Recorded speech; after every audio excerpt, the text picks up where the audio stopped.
Hi there, friends. I'll come in here with a quick note to let you know that the first global Product Owner Summit organized by the Scrum Master Toolbox podcast is coming soon.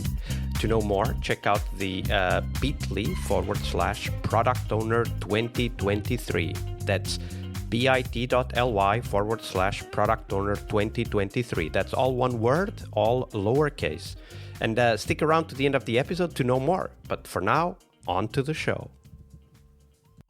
Hello, everybody. Welcome to our Friday and TGIF episode. And this week we have with us Oz Ozyurt. Hey, Oz, welcome back.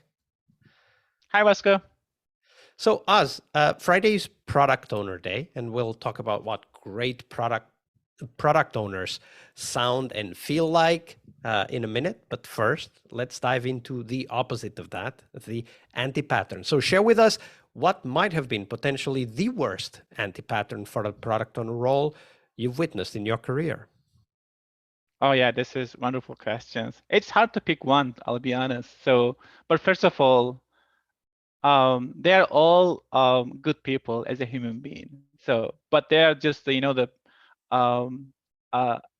want to say bad, but they are not just the right person actually, to be able to, doing just the product owner role. And it's a very difficult role, right? Like it's not a role that everybody can pick up and just be successful at it. It's extremely hard and demanding. It is. And you are the one actually is doing the product strategy and discovering and bring just the work to the engineers.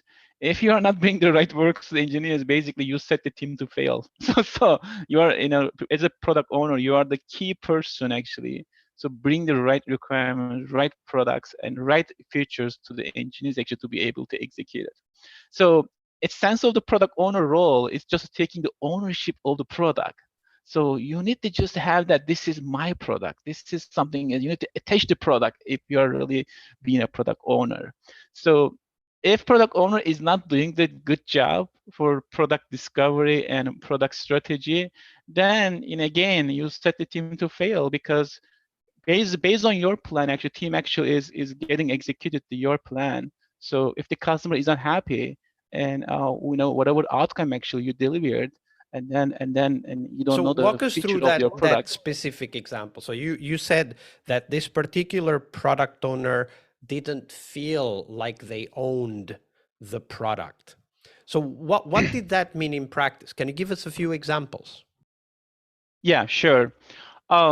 In one of the projects, actually, I was working with the teams, and they actually, again, product owner and came from different domain and different titles. So just finishing and it was it wasn't long-term project, but that person is just basically managing the project versus the product.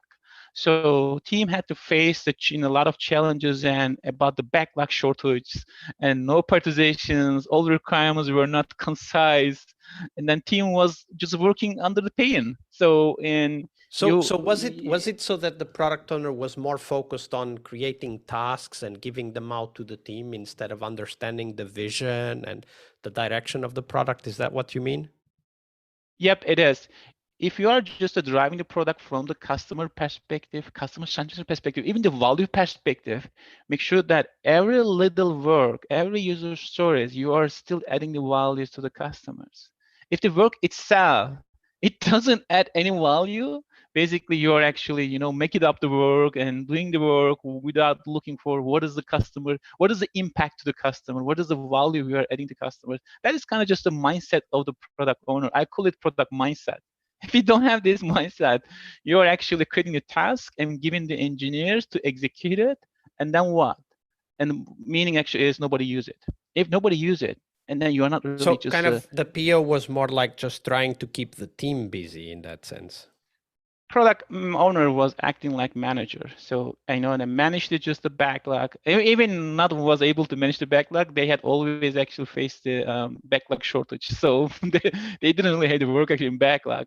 So, and even a participation perspective, we just kept, team kept asking, and that team was super actually just open-minded and asking questions and challenging product owners. Hey, what are the just items in backlog we need to just tackle first? what is the prioritizations, and that product owner even wasn't aware of how we can actually prioritize the backlog. So what technique we should use? What are the important things So in our when you backlog? think about this type of product owners that act more like managers and project managers, what do you have for us that we could like try, right? Like something we could try as Scrum Masters to help these product owners. What have you tried in your career to help product owners like this? Well, again, it's a good point. So, and when I see that product owner is not really just familiar how to define the well-defined user stories, and to be able to better prioritize the backlog, make sure that backlog is the updated and always actually adding the value to the customers. So, and then I started actually coaching product owner. So, and I just had a couple one-on-one sessions, understanding actually which background he is coming from and what is the knowledge actually he has in this domain, and then start coaching him. Hey, just let's actually just just creating just a better definition already. So we actually start actually using definition already, make sure that each user story is aligned with the definition already. At least the engineers actually will receive the concrete actually user stories based on definition already. And then actually we start using the just prioritization technique. It was so simple: 1, 2, 3, 4 for all. One actually is most important item in the backlog. If he said this is one, so 4 actually is lowest important in the backlog. And now we actually just putting the prioritization technique in backlog. So the second and the third thing is, and looking for the product management actually to have a better engagement and collaboration with the engineers and the team members. So how we can treat your people, then you will actually see the same thing actually, just and get them back to you. So, and now when I just actually start doing the happy time with the engineers and product owners, make sure we are creating the personal mapping, meaning that actually, let's say I like soccer and I don't know my team members actually they like soccer. If everybody likes soccer, so basically we have just a common interest. Actually, we can actually start building our relationships. So that is something is So it's really creating help the like team. a little bit of empathy through topics like, football, soccer, or movies or whatever that is, right? Yep, it is. And I'm looking for actually just creating the personal mapping, more than behind their roles and responsibilities, creating just the personal communication, and personal engagement. Then if you really have a trust relationships between team members, and believe me, you will actually see that actually team actually performance actually will go up in the air. So because they are actually become a really one team. So, and that is something is a key, right? That's why we have always 30 minutes, and that's something I encourage the teams. Hey, let's have just a 30 minutes and happy time every iterations. And so now, in iterations, in happy time, just and we got improved a lot for our communication and collaborations. So, Absolutely. and And because we have a communication personal level is engagement. critical, right? Like if we can't create that positive communication, it's very hard to get the PO and the team to work well together. Oz, now we turn our attention to the opposite, the mirror image of this. So share with us the best product owner you've ever worked with. Describe them for us. Sure. And I also work with a lot of great, product owners, and I like to just walk through one of them. So, and and to me, I had a really great partnership, of leading the teams with the PO towards the success of the each iterations, and make sure that we are constantly adding the values to the customers and also our team. I'm looking for the both ways. I'm also looking for how we can actually just enable the teams to deliver the value to the customers and make sure that our customer is satisfied. Also make sure that my team is happy.